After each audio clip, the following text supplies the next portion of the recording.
Segredo de Jó. A terra de Uz não era um lugar no mapa, mas um estado de espírito. Um oásis de prosperidade talhado no flanco árido do mundo, onde os rebanhos se multiplicavam como as estrelas no céu, e a justiça era uma moeda corrente, mais valiosa que o ouro. E no centro desse oásis, como um carvalho frondoso plantado à beira de um rio, estava Jó, homem íntegro e reto, temente a Deus e que se desviava do mal. Assim o descrevem os pergaminhos antigos, mas as palavras são frias. Elas não capturam o eco de seus risos nos átrios de sua mansão, o brilho de orgulho em seus olhos ao observar seus 7 filhos e 3 filhas em festa, o sussurro gratuito de suas orações ao amanhecer, antes que qualquer pedido fosse feito. Jó não era bom por obrigação. A bondade brotava dele como água de uma nascente.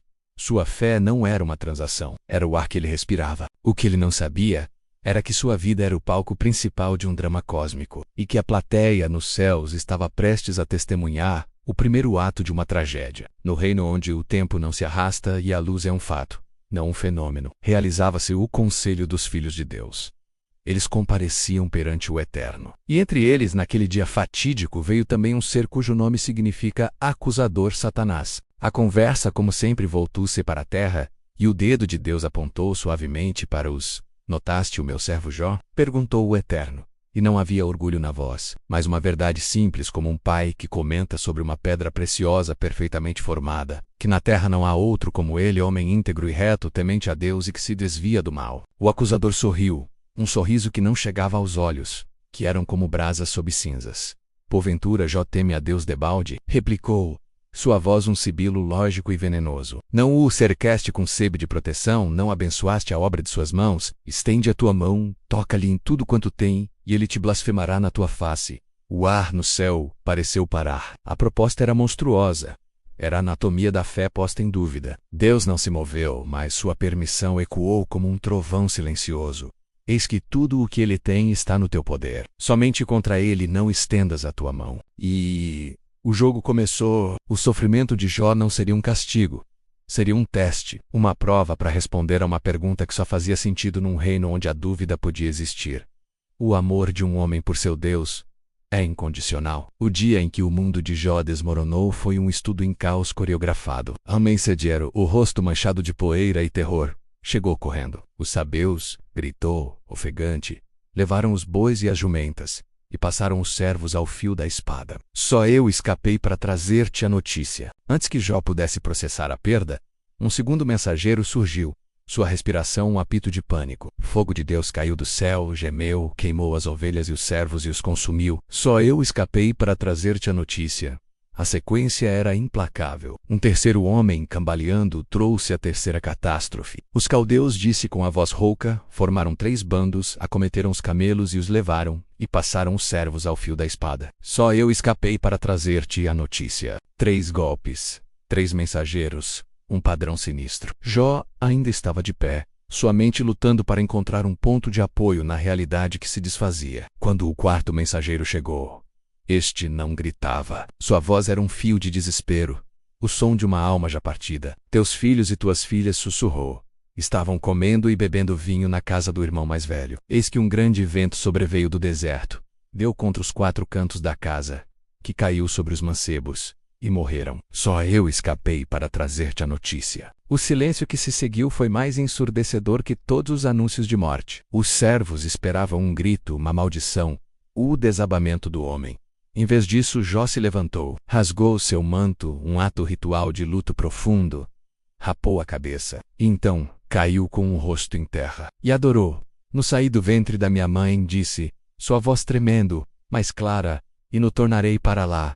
O Senhor o deu, e o Senhor o tomou. Bendito seja o nome do Senhor. A fé não havia ruído, ela havia sido forjada no fogo da perda absoluta. O primeiro round terminara, e o acusador havia perdido. Nos céus, a pergunta foi refeita. Notaste o meu servo Jó? Disse Deus. E agora havia um tom de vitória quieta. Ainda persevera na sua integridade, embora me incitasses contra ele, para o consumir sem causa. Mas o acusador é um mestre do movimento de goalposts. A dúvida, uma vez plantada, pode brotar de novas formas. Pele por pele, ele retrucou, seu desdém crescendo. Tudo o que o homem tem dará pela sua vida. Estende, porém, a tua mão, toca-lhe nos ossos e na carne, e ele te blasfemará na tua face. A aposta subia. não era mais sobre posses ou família, era sobre o próprio templo do seu ser, o corpo. A sanidade, a dor física incessante. Eis que ele está no teu poder, disse Deus, traçando um novo limite na areia cósmica. Mas guarda a sua vida. E assim Jó, que já havia perdido tudo o que era externo, foi atacado no que lhe restava, a sua própria carne. Feridas malignas, chagas purulentas, cobriram-lhe o corpo da sola do pé ao alto da cabeça. A coceira era um fogo sob a pele, a dor uma faca constante. Ele se sentou nas cinzas, no lixão da cidade, o lugar dos desprezados, e com um caco de cerâmica raspava as suas pústulas. Um ato de alívio mínimo e desespero máximo. Sua esposa, cuja fé era de um material menos resistente, viu o homem que amava reduzido ao monte de dor e pus. A compaixão dela transforma-se em ainda perseveras na tua integridade? Ela lhe cuspiu, a voz carregada de uma raiva nascida da impotência. Amaldiçoa a Deus e morre. Jó a olhou, e através da dor sua visão permanecia clara. Falas como uma doida, disse, com uma ternura que cortava mais que qualquer repreensão. Receberemos o bem de Deus, e não receberemos o mal. Ele, no seu trono de cinzas, não pecou com seus lábios. O acusador foi derrotado novamente. E então, o silêncio desceu. Deus não falou. O diabo não voltou. E Jó ficou ali, sozinho com a sua dor e com a pergunta que agora começava a brotar dentro dele. Por quê? A notícia da desgraça de Jó correu como um vento fétino. Sus traz amigos, ele faz o temanita, Bildade o suita. E Zofá, Una amatita menos ouviram e vieram. A intenção era nobre. Condoer-se dele e consolá-lo. Quando o avistaram à distância sentado no monturo, tão deformado pela doença que mal era reconhecível, cararam alto, rasgaram seus mantos e lançaram pó sobre suas cabeças. E durante 7 dias e 7 noites sentaram-se com ele no chão, em silêncio.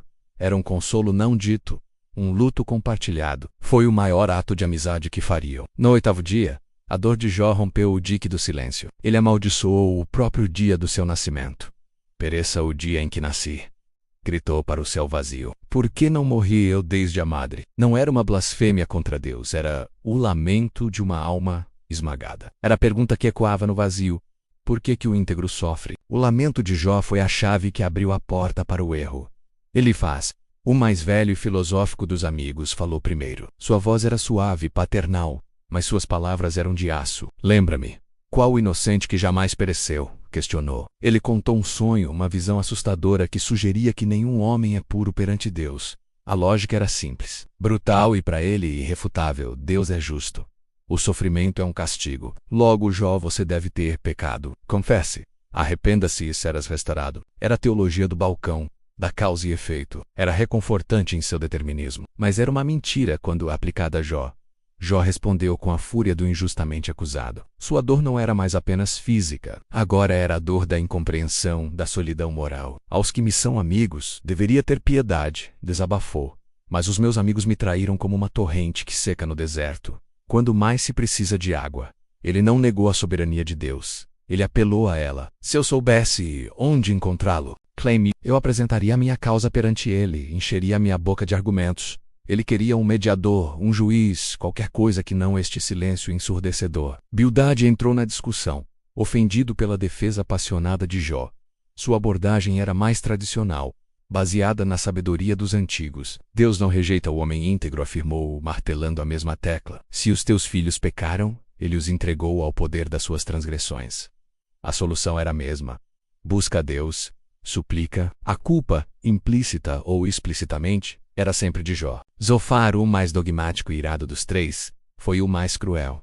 Ele acusou Jó de se considerar puro aos seus próprios olhos. Sabes tu que Deus te fez esquecer a tua iniquidade? Disse, como se a dor de Jó fosse uma evidência tão clara de seu pecado, que nem ele mesmo poderia se lembrar dele. Ele aconselhou Jó a estender o coração a Deus e a afastar a iniquidade da sua tenda. A mensagem era clara. Você é um hipócrita, Jó. Pare de se fazer de vítima e confesse. Os discursos continuaram em ciclos. Jó, cada vez mais isolado, defendia sua integridade com unhas e dentes. Até que eu morra, não apartarei de mim a minha integridade, jurou. Ele sabia, no mais profundo do seu ser, que não havia cometido um pecado que justificasse tal aniquilação. A teologia simplista de seus amigos era uma tortura maior que as suas feridas. Eles não estavam mais consolando, estavam acusando-o usando Deus como seu martelo. E Deus continuava em silêncio. Foi então que um novo personagem entrou em cena, um jovem chamado Eliú, que estivera ouvindo tudo em silêncio, e cuja ira se acendeu, não contra Jó, mas contra os 3 amigos por não acharem resposta, e contra Jó por justificar a si mesmo em vez de justificar a Deus. Eliú trouxe um novo ângulo, uma nova tonalidade para o debate. Ele não via Deus apenas como um juiz distribuidor de prêmios e castigos, mas como um pedagogo, um restaurador. Deus fala 1 e 2 vezes, explicou, mas o homem não atenta. Falai-me sano, em visão noturna, para desviar o homem do seu caminho e para livrá-lo do orgulho, o sofrimento. Para Eliú, não era necessariamente punitivo, poderia ser corretivo, um freio para a arrogância, um meio de graça. Era a peça mais próxima da verdade que alguém havia oferecido. Ele tentou elevar a visão de Jó, mostrando que Deus é grande demais para ser julgado pela lógica humana limitada. Eis que Deus é grande, e não o conhecemos, proclamou. Mas mesmo Eliú não tinha resposta completa. Ele apenas apontou para uma direção, a do mistério. E então, após seu longo discurso, ele também se calou. O palco estava limpo. Os amigos haviam falhado. O jovem sábio havia apontado para o mistério, e Jó, exausto, havia esgotado todas as suas defesas e apelos. Ela estava nil, não apenas de posses e saúde, mas de respostas, de teologias, de esperança, de compreensão. Ele estava pronto. E então, do meio de um redemoinho, uma tempestade, a voz que ele tanto ansiava ouvir finalmente rompeu o silêncio. Mas não era a voz que ele esperava. Não era uma voz de consolo. Não era uma explicação. Não era um desculpe, Jó. Era apenas uma aposta com o diabo. Era a voz do próprio Criador. E ela trovejou com perguntas que reduziam toda a discussão anterior a pó. Quem é este que escurece os meus conselhos com palavras sem conhecimento? Começou Deus, sua voz varrendo as cinzas e as certezas. Cinge agora os teus lombos como homem. Eu te perguntarei, e tu me responderás. E então começou um dos discursos mais avassaladores de toda a literatura. Deus não falou do sofrimento de Jó. Ele falou das fundações da terra, dos mares envoltos em faixas, das estrelas da alva cantando juntas, da caverna do leão, da presa do leãozinho, do corcel que ri do medo, do abutre que põe seus ovos no alto do penhasco, do behemote, cujos ossos são como tubos de bronze, do leviatã que faz ferver o abismo como uma panela. Pergunta após pergunta, imagem após imagem, Deus pintou um quadro de um cosmos de complexidade, poder e beleza brutais. Um mundo que funcionava segundo desígnios muito além da compreensão humana. Onde estavas tu quando eu lançava os fundamentos da terra? Trovejou. Quem lhe pôs as medidas? Quem estendeu sobre ela o cordel? Era um espetáculo de soberania. A mensagem era clara. Jó, você não sabe como o mundo funciona. Você não pode controlar as forças da natureza. Você não pode sequer entender os hábitos de um cabrito montês. Como ousa exigir de mim uma explicação pela administração do meu universo? Como ousa reduzir a minha justiça à sua pequena e dolorosa experiência? A resposta de Jó não foi de derrota, mas de iluminação. A visão da grandeza de Deus não o esmagou, libertou-o. Libertou-o da necessidade de entender. Ele havia buscado Deus pela resposta. E encontrou-o na pergunta. Encontrou-o na sua majestade assombrosa. Eu te conhecia só de ouvir, disse Jó. Sua voz agora um fio de reverência. Mas agora os meus olhos te veem. Por isso me abomino e me arrependo no pó e na cinza. Ele não se arrependeu de um pecado específico que causou seu sofrimento. Ele se arrependeu da sua presunção, da sua pequenez ao tentar enquadrar a infinita na sua limitada lógica humana. Ele se arrependeu de exigir um Deus que ele pudesse compreender, em vez de se maravilhar com um Deus que não pode ser compreendido. A fé de Jó, que havia sobrevivido à perda, à dor e à traição dos amigos, agora havia sido transformada. Não era mais a fé do homem que é abençoado. Era a fé do homem que viu o Redentor e sabia que no fim isso era suficiente. O epílogo chegou como um suspiro após a tempestade. Deus se virou para os amigos de Jó, particularmente para Elifaz, e sua voz carregou uma reprimenda divina. A minha ira se acendeu contra ti e contra os teus 2 amigos, porque não tendes falado de mim o que era reto, como o meu servo Jó. O veredito final foi dado. Jó estava certo. Sua integridade era real. A teologia da retribuição automática estava errada. Os amigos que tanto falaram estavam errados. E a ordem foi dada. Eles deveriam levar 7 novilhos e 7 carneiros, ir até Jó, e ele oraria por eles. A ele ouvirei, disse Deus, para não vos tratar segundo a vossa loucura. Jó, o sofredor, tornou-se o intercessor. Jó, o acusado, foi justificado pelo próprio Deus. E então, a restauração veio não como um pagamento por sua fidelidade, mas como um transbordar natural da graça de um Deus que é bom, mesmo quando não parece ser. O Senhor mudou a sorte de Jó.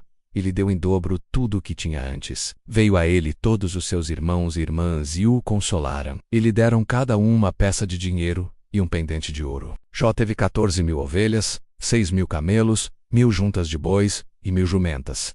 Teve também 7 filhos e 3 filhas, e as filhas, em um ato final que quebrava todas as convenções, deu herança entre os irmãos, um testemunho de uma restauração que era não apenas material, mas também de espírito. E Jó viveu 140 anos após isso, e viu seus filhos, e os filhos de seus filhos, até a 4ª geração, e morreu velho e farto de dias. A história de Jó termina, mas o eco da pergunta que a iniciou permanece. Por que o sofrimento do justo? A resposta não está numa equação, mas num encontro. Não está na explicação do mistério, mas na submissão a ele. Está na feikiu, quando privada de todas as bênçãos, de toda a saúde, de todas as respostas e de toda a compreensão, ainda consegue, de um trono de cinzas, olhar para o redemoinho e dizer, com lábios trêmulos, os meus olhos te veem. Se você gostou dessa história, deixe o seu comentário. Qual parte dessa história te marcou mais? Deixe seu like e compartilhe com mais pessoas para que outros também aprendam com essa maravilhosa história de Jó. Obrigado por ficar até o fim e até a próxima.